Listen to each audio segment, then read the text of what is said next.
In the small coastal town of Seabrook, there was a man everyone knew, but no one truly understood. His name was Elias, but the locals simply called him the Tide Watcher. Every day, without fail, from the first light of dawn until the last sliver of sun dipped below the horizon, Elias would sit on the same weather-beaten bench, overlooking the ocean. He measured time not by the hands of a clock, but by the rhythm of the waves, the ebb and flow of the tide. He was waiting. He wasn't a recluse. He'd offer a gentle nod to passers-by, a warm smile to the children who played on the sand. If you asked him what he was doing, he'd simply say, watching the tide.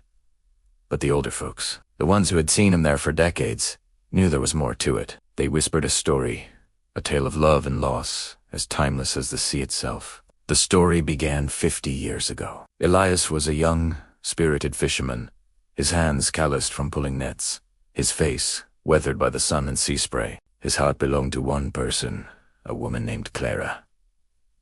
Clara wasn't from Seabrook. She was a summer visitor, an artist from the city with eyes the color of the deep ocean and a laugh that sounded like wind chimes. That summer, they were inseparable. They walked the shores hand in hand, their footprints washed away by the tide, only to be made anew the next day. Elias taught her the secrets of the sea, the names of the seabirds, the patterns of the stars.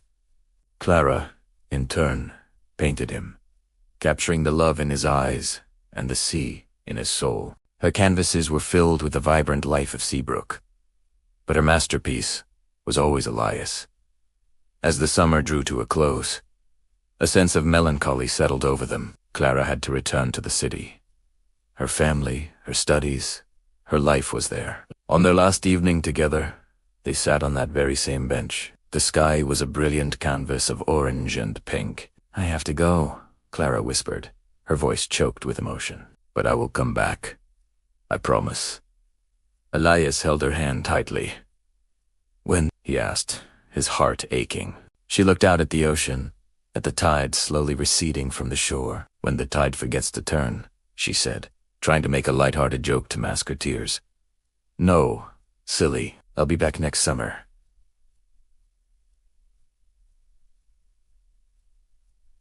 "I promise. Wait for me right here." She kissed him, a promise sealed with salty lips and a shared tear. The next day, she was gone. Elias returned to his life as a fisherman, but his gaze was always fixed on the horizon. The days turned into weeks. The weeks into months. Winter came, blanketing Seabrook in a quiet coat of gray. Elias kept his vigil. He told himself she'd be back when the summer sun warmed the sand again. Summer arrived, and with it, the familiar flock of tourists. Elias's heart beat a little faster every time a new car rolled into town. He scanned the faces, searching for her. Days turned into weeks, and the summer began to fade once more. Clara didn't come. No letters arrived. No messages were passed. It was as if she had vanished, a beautiful dream that faded with the morning light. The townspeople watched with pity. "She's not coming back, son," the old harbor master told him. "City girls, they forget." But Elias refused to believe it. A promise was a promise, and Clara was not the forgetting kind. He remembered her words, "Wait for me right here." And so he did. He sold his fishing boat, took up odd jobs around the town enough to get by and dedicated his days to waiting. Years melted into decades. Elias's dark hair turned to silver. His strong back stooped slightly. The lines on his face deepened, each one a testament to a tide he had watched, a day he had waited. The world changed around him. Cars became sleeker. Phones became smaller.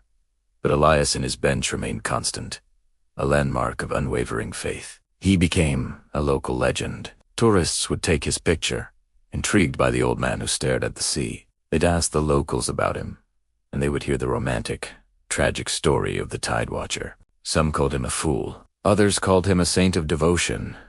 Elias paid them no mind. He was not waiting for their approval. He was waiting for Clara.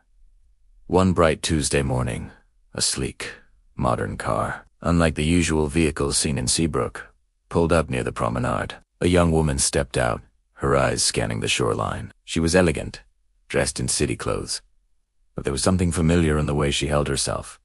a certain artistic grace. She approached Elias's bench slowly. He looked up, his faded blue eyes meeting hers. "Can I help you?" he asked, his voice raspy with age. The young woman smiled, a sad, gentle smile. "Are you Elias?" she asked. He nodded. "I am." She sat down beside him, not on the bench, but on the low seawall next to it. "My name is Lily," she said. "Clara was my grandmother."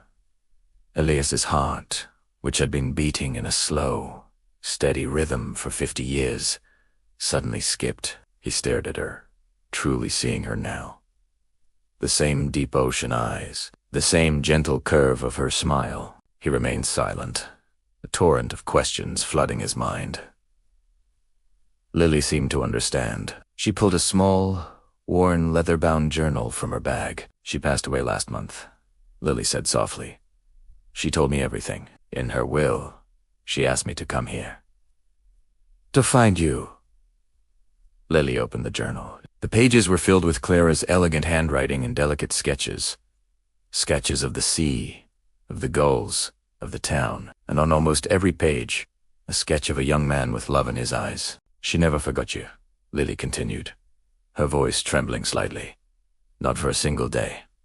"Then why didn't she come back?" Elias finally managed to ask, the words feeling foreign on his tongue after so long. "Her father," Lily explained. "He found out about you. He thought a small-town fisherman wasn't good enough for his daughter. He forbade her from returning, intercepted your letters, and quickly arranged a marriage for her with a man he deemed suitable. She was trapped." Lily turned the page in the journal. It was a letter, written in faded ink, dated just a year after that fateful summer. It was addressed to Elias. A letter he had never received. It spoke of her heartbreak, her father's cruelty, and her undying love for him. It ended with the words, "My heart will always be in Seabrook, waiting with you." She lived her life, Lily said. She had a family. She was a good mother, a wonderful grandmother, but her heart, a part of it always stayed here, on Teeth Bench. She painted the sea, every day of her life, hundreds of paintings. They're all of this exact view. She told me she was painting what you were seeing, so she could see it with you. Elias was silent, the roar of the waves filling the space between them. He felt not bitterness, but a profound, aching sense of peace. He hadn't been a fool. His wait had not been in vain. She had been waiting with him, all along, in her own way. Lily reached into her bag again and pulled out a small, heavy object wrapped in cloth. She unwrapped it to reveal a beautiful, smooth, gray stone, shaped like a heart. "She found this on the beach with you, that summer," Lily said. "She kept it on her bedside table her entire life. She wanted you to have it back." Elias took the stone. It was cool and smooth in his calloused palm, fitting perfectly, as if it were a missing piece of his own soul. He looked from the stone to the horizon, a single tear tracing a path down his weathered cheek. It wasn't a tear of sadness, but of understanding, of closure. From that day on, something shifted. Elias still came to the bench every morning. He still watched the tide, but he was no longer waiting. He was remembering. He would hold the heart-shaped stone, feeling its smoothness, and watch the waves with a gentle smile. He wasn't the tide watcher anymore, waiting for a ship that would never come in. He was Elias, a man who held a 50-year-long love story in the palm of his hand, a man who knew that some promises are kept not by a return, but by a memory that never, ever fades. He measured time by the waves, not in anticipation, but in tribute to a woman who had never forgotten him, and a love as constant as the tide itself. Thank you for watching, and if you enjoyed this story, please like, share, and subscribe for more.